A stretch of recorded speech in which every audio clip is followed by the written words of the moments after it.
Hello everyone, कैसे हो आप सब। आई होप कि आप सब बहुत अच्छे होंगे।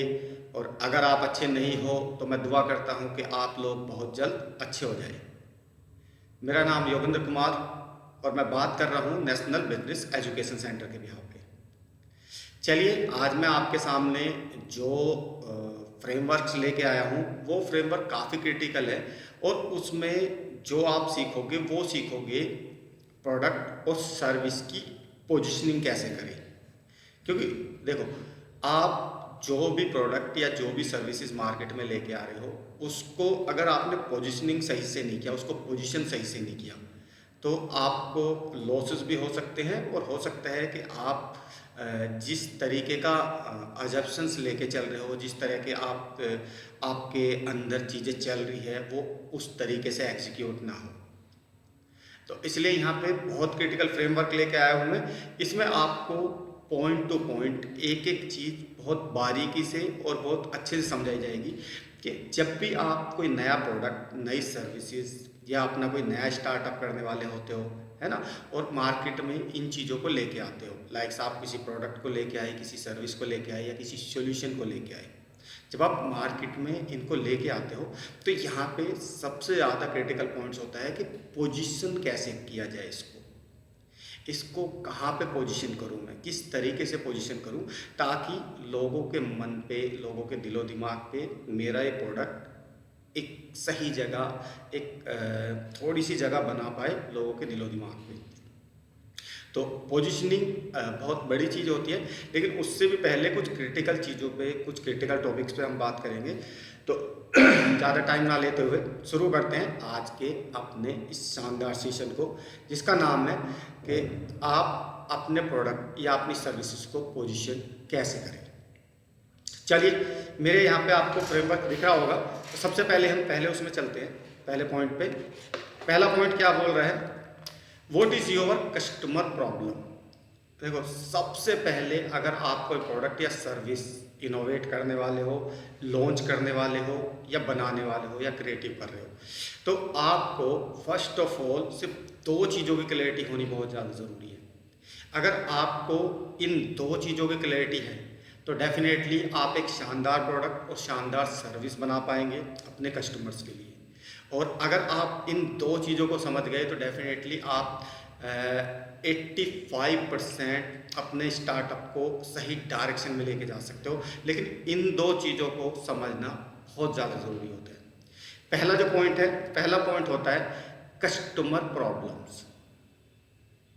यानी कि आपने जो प्रोडक्ट बनाया, आपने जो सर्विस बनाई, वो क्या बनाई, वो क्या बनाई, कस्टमर की किस बर्निंग प्रॉब्लम्स को देखते हुए आपने वो प्रोडक्ट बनाया। इसमें सबसे पहली जो चीज़ आती है वो आती है क्या। आप जो कर रहे हो, क्या कर रहे हो, आपने जो प्रोडक्ट इनोवेट किया वो क्या इनोवेट किया। अच्छा चलो, आपने इनोवेट कर दिया, तो इनोवेट करने से कस्टमर की कौन सी प्रॉब्लम्स का सॉल्यूशन है उसमें, और सॉल्यूशन हो रहा है तो क्या कस्टमर्स उस सॉल्यूशन के साथ आपसे सेटिस्फाई है। यहाँ पे सबसे ज़्यादा इम्पोर्टेंट पॉइंट जो पॉइंट्स होता है वो होता है व्हाट, और दूसरा इम्पोर्टेंट पॉइंट्स होता है व्हाई, यानी कि सॉल्यूशन, योर सॉल्यूशन, यानी कि कस्टमर की प्रॉब्लम और आपका सॉल्यूशन। ये दो चीज़, इन दो चीज़ों में क्या आता है, व्हाट और व्हाई। व्हाट और व्हाई को क्लियर डेफिनेट अगर मैं आपको क्लियरिटी के साथ समझाऊं तो इसका सीधा सिद्धांत है कि आपने क्या बनाया और क्यों बनाया। क्या आपसे कस्टमर पूछेगा, क्या है, कैसा है ना, क्या, क्यों, ये जवाब आपसे कस्टमर्स मांगेंगे लास्ट में। डेफिनेटली आप जब भी कोई नया प्रोडक्ट, नई सर्विस मार्केट में लेके जाते हो तो यही दो क्वेश्चन आते हैं, क्या है, क्यों है, कैसा है, क्या फ़ायदा है, क्या नुकसान है। वो तो चलो बात की बात होती है, सबसे पहले इन्हीं दो क्वेश्चन में आप घूमते रहोगे। तो आपको इन दो चीज़ों की क्लैरिटी बहुत ज़्यादा होनी चाहिए स्टार्टिंग में कि आपने क्या बनाया है और क्यों बनाया है। बस ये दो चीज़ें आपको क्लियर है तो आप सामने वाले को इजीली कन्वेंस कर पाओगे कि सर मेरा प्रोडक्ट ये है और ये काम करता है, या मतलब ये प्रॉब्लम सॉल्व करता है। तो जितने भी मैक्सिमम ऑब्जेक्शन है वो इन्हीं 2 वर्डों से आप ख़त्म कर सकते हो। आपको ये भी पता होगा कि मैंने क्या इनोवेट किया है, क्या बनाया है ना, और आपको ये भी पता है कि क्यों बनाया है।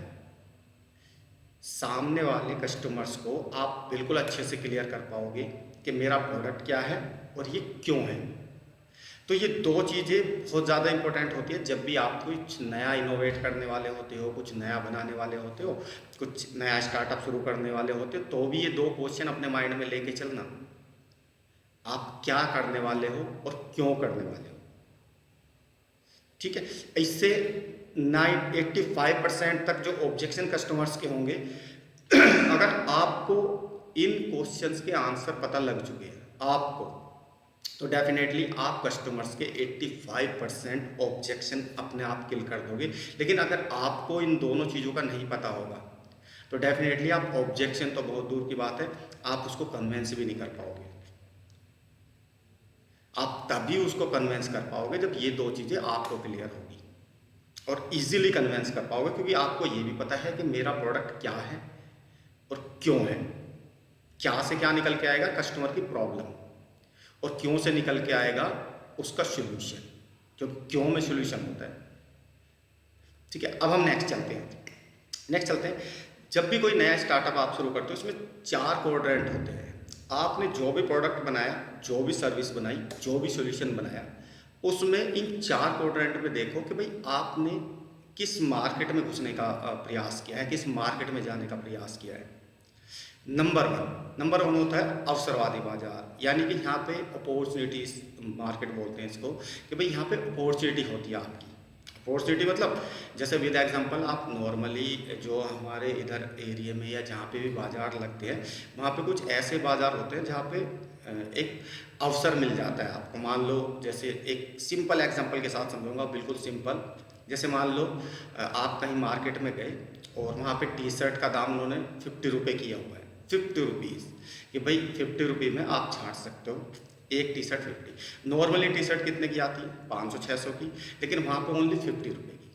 क्वालिटी और परफॉर्मेंस से उनका कोई लेना देना नहीं होता, वो डिफेक्टेड भी हो सकता है, क्वालिटी भी ख़राब हो सकती है, कुछ भी हो सकता है, क्योंकि अवसर है, मौका है आपके पास, आप चाहो तो ले सकते हो, आप चाहो तो ना ले सकते हो। कुछ लोग आपके यहाँ पे कुछ सामान भी बेचने आते हैं जो बोलते हैं कि भाई 10 रुपये में जो आपको पसंद हो वो आप छाँट लो। आपने कई बार देखा भी होगा कि 10 रुपये में सारा, 10 रुपये में कुछ भी चीज़ छाँट लो, कोई दिक्कत नहीं। वो होते हैं भाई आप उन्होंने आपको अपॉर्चुनिटी दे दी, आपका जो मन करे, क्वालिटी से उनका कोई लेना देना नहीं होता है ना, पैसे फिक्स उन्होंने कर दिए। तो यहाँ पे क्या आप इस ऐसे मार्केट में जाना चाहते हो जो अवसरवादी हो, कि भाई अवसर मिल रहा है और कस्टमर्स को एक्वायर करने के लिए, क्योंकि ऑलरेडी आपने ऑप्शन दे दिया उसको कि भाई यहाँ इस प्राइस में ये माल मिल रहा है, आपकी पसंद है, आप लेना चाहो लो, नहीं लेना चाहो मत लो। क्वालिटी और उससे कोई लेना देना नहीं होता। कुछ कस्टमर्स, कुछ बंदे होते हैं, कुछ बिजनेसमैन होते हैं, कुछ छोटे व्यापारी होते हैं जो ये ऑप्शन भी देते हैं कि अगर डिफेक्टेड पीस हो तो मेरा वापस ले आना। कुछ होते हैं कि भाई नहीं, वापस नहीं मिलेगा, जो बिक गया सो बिक गया, इसमें कोई मोल भाव नहीं, कोई गारंटी नहीं, कुछ नहीं, आप देख लो जो भी है आपके सामने। नंबर 1। नंबर 2 क्या है, नंबर 2 है चाइनीज़ गुड्स मार्केट। यहाँ पे ना पैसे ज़्यादा होते ना क्वालिटी अच्छी होती। मतलब लाइक्स अगर मैं बात करूँ तो यहाँ पे क्या होता है, यहाँ पे जो माहौल होता है वो माहौल होता है कि भैया गारंटी वारंटी कुछ नहीं, चल जाए तो मतलब ना चले तो शाम तक, चल जाए तो चांद तक। एक डायलॉग भी बड़ा फेमस हुआ था चाइनीज़ माल को लेके कि यहाँ पे पैसे की वो बात नहीं करते, भाई इतने रुपए का है और गारंटी 0 है। तो क्या आप इस मार्केट में जाना चाहते हो कि भाई ना वहाँ पैसे से कोई ज़्यादा लेन देन होता, पैसों की कोई वैल्यू की बात होती, और ना ही प्रोडक्ट की क्वालिटी की कोई बात होती। भाई ये है जो भी है तुम्हारे सामने, चल जाए तो चल जाए, ना चले तो कोई बात नहीं, गारंटी कोई नहीं। अब जो तीसरा मार्केट है, इसको चलो हम लास्ट में लेते हैं, ये थोड़ा सा नंबर्स मैंने गलत कर दिए। और इसमें जो हमारा तीसरा क्रिटिकल पॉइंट्स है वो है value for money. Value for money क्या होता है, ये लोग आपको क्वालिटी भी देते हैं और सर्विस भी अच्छी देते हैं। मतलब इनके प्रोडक्ट में भी बहुत ज़्यादा दम होता है, इनकी सर्विसेज में भी दम होता है। ये एक्चुअल में बिजनेसमैन होते हैं जो 2 साल 4 साल 5 साल 10 साल से अपना व्यापार कर रहे होते हैं। इनके तरीके सिंपल होते हैं कि भाई वैल्यू फॉर मनी, आपका पैसा बिल्कुल भी वेस्ट नहीं जाएगा। अगर मान लो कोई दिक्कत आती है, कोई परेशानी आती है, तो हम बैठे हैं। ये वो वाला मार्केट होता है। इसमें कोई ऐसा नहीं होता कि भाई आपने कोई सामान दे दिया और उसमें कोई प्रॉब्लम्स आ गई तो ये रिपेयर कराएंगे या न्यू देंगे या जो भी होगा। ये ब्रांड बिल्कुल अलग होती है, ये कंपनी से अलग होती है। तो क्या आप इस सेगमेंट में जाना चाहते हो कि नहीं, वैल्यू फॉर मनी तो मैं दूंगा ही, कस्टमर्स को जितना उसने पैसा दिया उससे 10 गुना का बेनिफिट्स मैं कस्टमर्स के लिए लेके आऊँगा या दे के आऊँगा उसको। ये इन लोगों के जो रिलेशन होते हैं वो बहुत लंबे चलते हैं। कई लोग 5-5 साल 10 साल 20-20 साल तक इन्हीं कंपनीज़ के प्रोडक्ट यूज़ करता रहता है। इस कंपनी की अगर मैं रेंज की बात करूं तो बहुत अच्छे अच्छे ब्रांड्स आपके सामने होंगे, जैसे मारुति सुजुकी हो गई, है ना, या फिर तुम छोटे से छोटी और कंपनी ले लो, पतंजलि हो गई, या और बहुत सारी कंपनीज़ है जो A to Z मार्केट में काम कर रही है, जो इस वैल्यू पे काम करती है, वैल्यू फॉर मनी। अब जो चौथा क्रिटिकल पॉइंट आता है वो आता है premium and luxury market. Premium and luxury market में क्या आते हैं, वो बहुत बड़े ब्रांड्स आ जाते हैं जहां ना क्वालिटी से कॉम्प्रोमाइज़ होता और ना कस्टमर की सर्विस से कॉम्प्रोमाइज़ करते हैं। ये जो चीज़ देंगे आपको प्रीमियम क्वालिटी के देंगे और लग्जरी चीज़ें देंगे। लाइक जैसे अगर मैं लग्जरी की बात करूं, गाड़ियों की बात करूं, तो उसमें BMW और मर्सिडीज गाड़ी आ जाती है। और लग्जरी ब्यूटी केयर प्रोडक्ट की बात करूं तो लैक्मे है, जो ब्यूटी केयर प्रोडक्ट्स में नंबर 1 है क्वालिटी और उसकी वो प्रीमियम, वो चीज़ें आप जानते ही हो, है ना। तो यहाँ पे क्या आप इस सेगमेंट में जाने वाले हो, इस मार्केट में जाने वाले हो कि भाई प्रीमियम एंड लग्जरी मार्केट में मैं कदम रखूँगा और मेरा जो प्रोडक्ट होगा ना वो 1 नंबर का होगा। उसमें किसी भी तरह का ना तो मैं क्वालिटी डिफेक्ट से कॉम्प्रोमाइज़ करूँगा और ना ही सर्विसेज से, या और बहुत सारी चीज़ें होती हैं। तो ये 4 क्वाड्रेंट होते हैं। इन चारों में आप ये सबसे पहले चुने, आपने जो प्रोडक्ट बनाया है, जो भी सॉल्यूशंस कस्टमर्स के लिए बनाया है, इन चारों में से आपका किस क्वाड्रेंट में आप फिट बैठते हो। क्योंकि आप पोजिशनिंग करने जा रहे हो, आप क्या करने जा रहे हो, अपने प्रोडक्ट की पोजिशनिंग करने जा रहे हो। तो कहाँ पे सेट बैठता है आपका प्रोडक्ट, वो देख लो आप। अब नेक्स्ट चलते हैं। अब आपने देखा होगा कि भाई अब यहाँ पे आपको पहचानने की ज़रूरत है किसको, अपने कस्टमर को, क्योंकि आप इन चारों क्वाड्रेंट में अपने कस्टमर को भी तो फिट करोगे।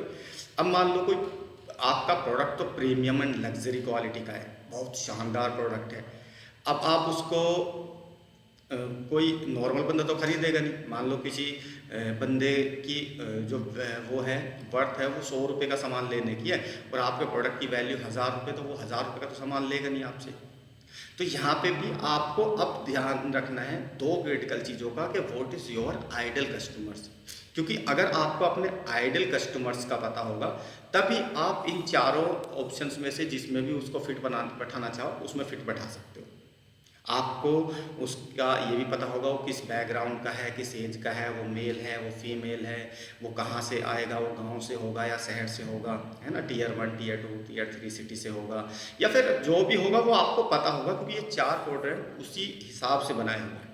मान लो अगर आपका कोई स्कूल या कॉलेजेस है जिसमें आपने बहुत लग्जरी मतलब शानदार पढ़ाई कराते हो आप, तो सिंपल सी बात है आपकी फ़ीस भी बहुत ज़्यादा होगी। और नॉर्मल सी बात है कि अगर आपकी फ़ीस 4-5 लाख रुपए एनुअली बैठती हो तो नॉर्मल बंदा तो नहीं पढ़ा पाएगा ना उसमें तो फिर हाई फाई लोग ही पढ़ा पाएंगे अपने बच्चे को। तो आप ये ज़रूर ध्यान रखें, ये ज़रूर समझ लें कि आपका जो प्रोडक्ट है या जो आपकी सर्विसेज है या जो भी आपका सॉल्यूशंस है वो इन 4 क्वाड्रेंट में से किस में फिट बैठता है।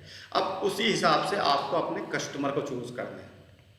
कस्टमर को चूज़ कैसे करना है कि कौन आपका आइडल कस्टमर है, यानी कि what is your perfect customer. क्योंकि आपके सामने 4 क्वाड्रेंट है, इन चारों में आपको पता है कि मैं किस सेगमेंट, किस बिजनेस सेगमेंट का काम कर रहा हूँ, किस बिजनेस सेगमेंट में हूँ और किस लेवल का काम कर रहा हूँ। तो आप आराम से अपने क्लाइंट्स इस हिसाब से चूज़ कर सकते हो। तो आपको अपना क्लाइंट भी उसी तरह का ढूंढना है। ऐसा नहीं है, देखो अगर आप गलत जगह एफर्ट डालोगे, आपका प्रोडक्ट है सपोज मान लो चीनी बाज़ार मतलब चाइनीज़ मार्केट है आपका, और आप प्रीमियम कैटेगरी के बंदे को यहाँ पे लेके आना चाहोगे, लेके आ पाओगे? या आप प्रीमियम कैटेगरी के बंदे को अवसरवादी बाजार में लेके आना चाहोगे, ले आओगे आप नहीं ला पाओगे, क्योंकि भाई वो चाहता ही उसके शौक ही बहुत बड़े हैं या बहुत अच्छे हैं, 10-15 हज़ार रुपये का उनका बैग शुरू नहीं होता, तो वो बुध बाजार, सोमवार बाजार या नॉर्मल बाजार में थोड़ी 10,000 का बैग खरीदेगी। वो किसी अच्छे आउटलेट्स पे जाएगी, किसी अच्छे ब्रांड्स का आउटलेट्स पे जाएगी, वहाँ से खरीदेगी या खरीदेगा। तो यहाँ से अब ये क्लैरिटी करना आपकी जिम्मेदारी होता है कि आपका परफेक्ट कस्टमर कौन है और इम्परफेक्ट कस्टमर कौन है। परफेक्ट यानी कि वो कस्टमर जिस पे आपको एफर्ट डालना है, जिस पे आपको मेहनत करनी है, जिस पे आपको मेहनत करनी है उसी पे ही फोकस रखना, दूसरे वाले को छोड़ दो, क्योंकि वो आपका परफेक्ट कस्टमर नहीं होगा, उसको छोड़ देना। ये 4 क्वाड्रेंट मैंने आपको दिए हैं, इस हिसाब से अपना परफेक्ट कस्टमर आप चूज कर लें। अब चलते हैं हम नेक्स्ट। अब नेक्स्ट आ जाते हैं current and new value positioning. Current, अब तक जो भी आप कर रहे थे, अब तक जैसे भी आपने किया, अब तक हो सकता है आपको क्लैरिटी हो कुछ बंदों को और कुछ बंदों को हो सकता है क्लैरिटी ना हो। तो अब तक जो भी आपने किया, अब उसी हिसाब से अब ये देखो कि what is your current value positioning, यानी कि आपका जो प्रोडक्ट पोजीशन आपने किया हुआ है वो कहाँ पे पोजीशन किया हुआ है, वो यहाँ पे आप नोट डाउन कर लें। इन 4 क्वाड्रेंट को देख के, इन 4 क्वाड्रेंट को देख के आप ये देख लो कि आपने अभी कहाँ पे अपना जो आपका प्रोडक्ट है या सर्विस है, इस चारों में से किस में पोजीशन किया हुआ है, तो यहाँ पे नोट डाउन कर लो। ठीक है, अब उसके बाद आते हैं what is your new value position. New value position क्या होती है? न्यू वैल्यू पोजीशनिंग वो होती है कि अब आपको ये देखना है 4 क्वाड्रेंट में से कुछ कंपनियां या कुछ स्टार्टअप्स ऐसे भी होंगे जो 2 क्वाड्रेंट को टच कर रहे होंगे, 2 को या 3 को, है ना। आप एक उसमें रहना, आप एक क्वाड्रेंट को फोकस करना मैक्सिमम, क्योंकि अगर आपका स्टार्टअप है तो आपको एक में ही फोकस करना है। लेकिन अगर आप कुछ स्टार्टअप कर चुके हो, कुछ कर रहे हो, तो आप 2 या 3 पे फोकस कर सकते हो। अब वो कैसे, मैं थोड़ा समझा देता हूँ। अब यहाँ पे ये देखना what is your new value position. ठीक है, अब न्यू वैल्यू पोजीशन कैसे बनाओगे? जैसे मान लो आपका कोई भी प्रोडक्ट है, कोई भी सर्विस है, अब आपके प्रोडक्ट की परफॉर्मेंस बहुत अच्छी है। परफॉर्मेंस मतलब वो सालों साल चलता है। हो सकता है आपका कोई प्रोडक्ट ऐसा हो जो सालों साल चले, है ना। उसके रिलायबिलिटी, उसकी क्वालिटी, उसकी परफॉर्मेंस, उसकी सब चीज़ें बहुत अच्छी है। तो परफॉर्मेंस अच्छी है हर चीज़ से, तो डेफिनेटली आप परफॉर्मेंस वैल्यू में आ गए, अच्छा परफॉर्म करता है आपका प्रोडक्ट। और दूसरा क्वाड्रेंट सपोज आपने ले लिया financial value, value for money, यानी कि हम अच्छा परफॉर्म करने वाला भी प्रोडक्ट देंगे और फाइनेंशियली यानी कि कीमत भी कम होगी। तो यहाँ जैसे एक मैं बता देता हूँ, अपने देश की सबसे बड़ी जो कार कंपनी है उसका नाम है मारुति सुजुकी। आप जानते हो मारुति सुजुकी में बैठने वाला बंदा कभी भी आपको कोई बहुत बड़ा बिलियनियर्स या बहुत बड़े अमीर लोग नहीं मिलेंगे जो मारुति लेके चलते होंगे, है ना। कोट पैंट वाले मिल जाएंगे, क्योंकि कोट पैंट तो आजकल नॉर्मल बंदा भी पहन लेता है। मैं कोट पैंट वाले की बात नहीं कर रहा, मैं बात कर रहा हूँ जो अच्छे बिजनेसमैन होंगे, बड़े लेवल के बिजनेसमैन होंगे, वो मारुति सुजुकी में नहीं मतलब मारुति सुजुकी को नहीं चूज़ करते। एटलीस्ट वो अपनी सर्विसेज में यूज़ कर लेते हैं। लेकिन मारुति सुजुकी किसको वो करती है टारगेट? वो मिडिल क्लास को टारगेट करती है। मिडिल क्लास मतलब जिसका बजट कम है, जो लग्जरी गाड़ी नहीं खरीद सकता, है ना।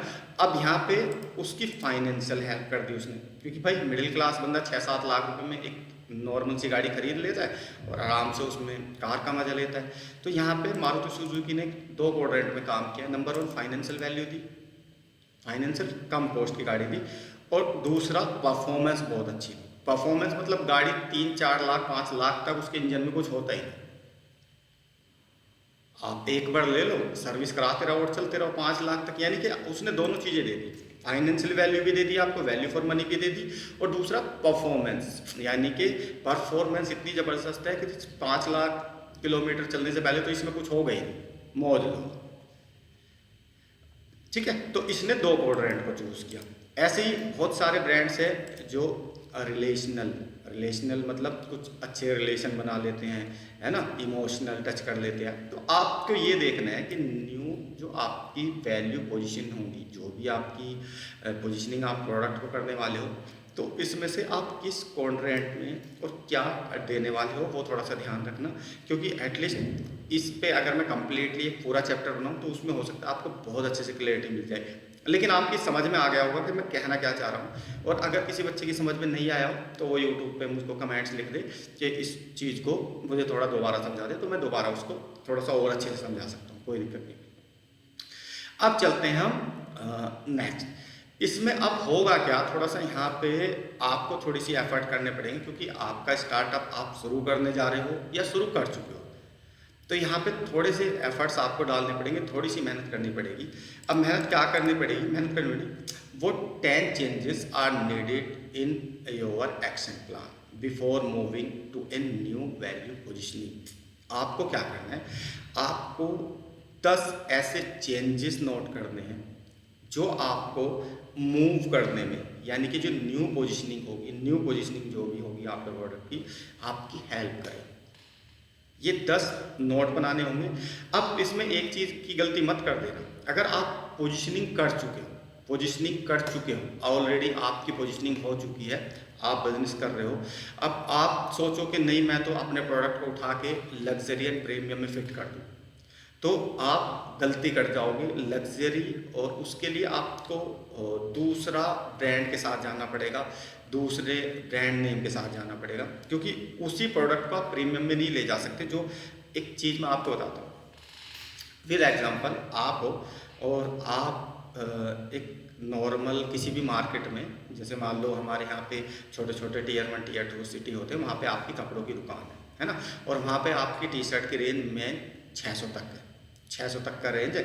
अब आप उस 600 की रेंज की टी शर्ट को अगर मान लो सोचो कि यार मैं तो प्रीमियम सेगमेंट में रखे और इसको 1200 की बेचूंगा, तो वहाँ पे आप धक्का खा सकते हो। आपको गलती से भी ये काम नहीं करना। अगर आपको रियली वहाँ से ले जाए तो आपको दूसरी दुकान शिफ्ट करनी पड़ेगी, उस दुकान का नाम, उसका डिज़ाइन, उसका लोगो, मतलब वो सारी चीज़ें आपको चेंज करनी पड़ेगी, आपको ब्रांड ही दूसरा लेके जाना पड़ेगा, और फिर वहाँ पे उस 1200 की टी शर्ट को आप पोजिशनिंग करोगे, क्योंकि उसकी क्वालिटी उस तरह की है, उसकी क्वालिटी, उसकी रिलायबिलिटी, उसकी स्टिचिंग, उसका डिज़ाइन, उसका लुक, उसका फैब्रिक की क्वालिटी, वो सब बिल्कुल यूनिक होगी, क्योंकि भाई कॉस्ट बहुत ज़्यादा है, डबल हो गई, कहाँ 600 रुपये और कहाँ 1200 रुपये, तो आप वहीं पे फिर पोजीशन करोगे उसको। गलती से भी आप कभी भी 1200 की टी शर्ट को 250 में बेच सकते हो अपने यहाँ पे, 250, 300, 500, 600 तक नहीं बेच सकते ना, ठीक उसी तरीके से 600 वाली को 1200 में मिक्स मत कर देना।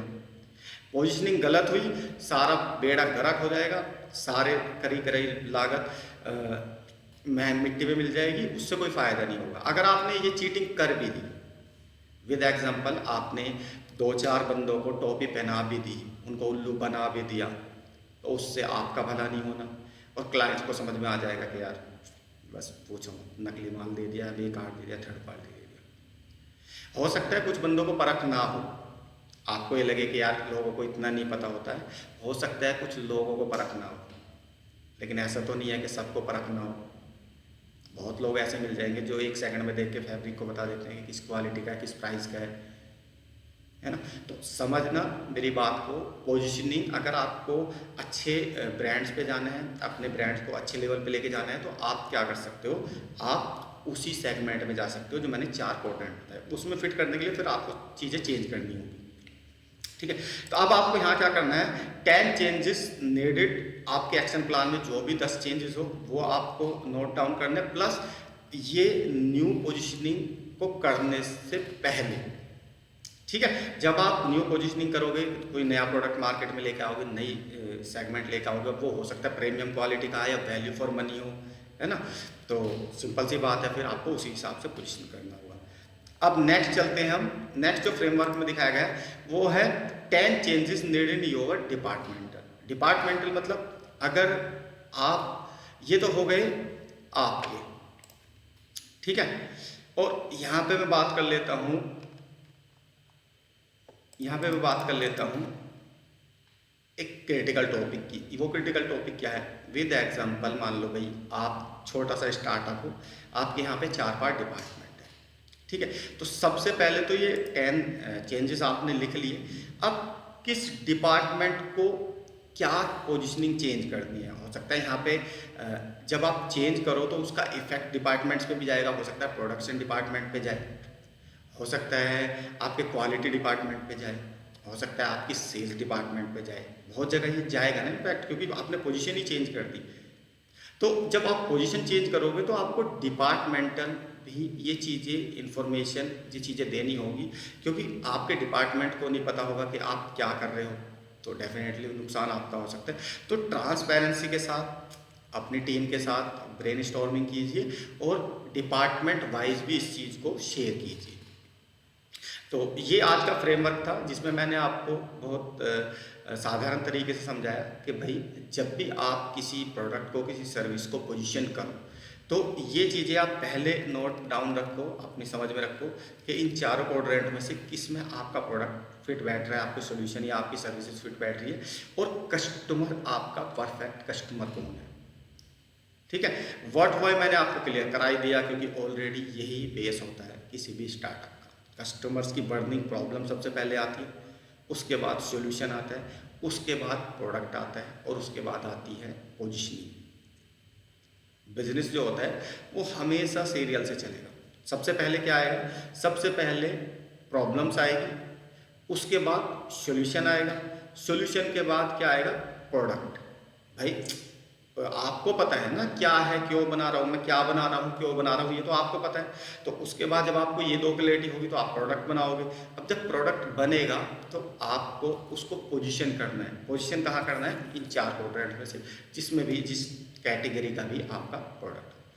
तो थैंक यू सो मच आज के लिए। ये फ्रेमवर्क आपको कैसा लगा प्लीज़ कमेंट करके ज़रूर बताएं, और अगर मेरी वीडियो आपको अच्छी लगी हो तो please like share and subscribe ज़रूर कर दें। और मिलते हैं हम नेक्स्ट चैप्टर में, जो कि और भी ज़्यादा क्रिटिकल होने वाला है। और उस का अगर मैं नाम बताऊं तो how to find discover your core value. इस फ्रेमवर्क के बाद जो मैं फ्रेमवर्क देने वाला हूँ वो बहुत ज़्यादा अमेजिंग है। उसमें आपको अपनी कोर, अपनी फाउंडेशन, अपने स्टार्टअप की फाउंडेशन के बारे में सीखने को मिलेगा।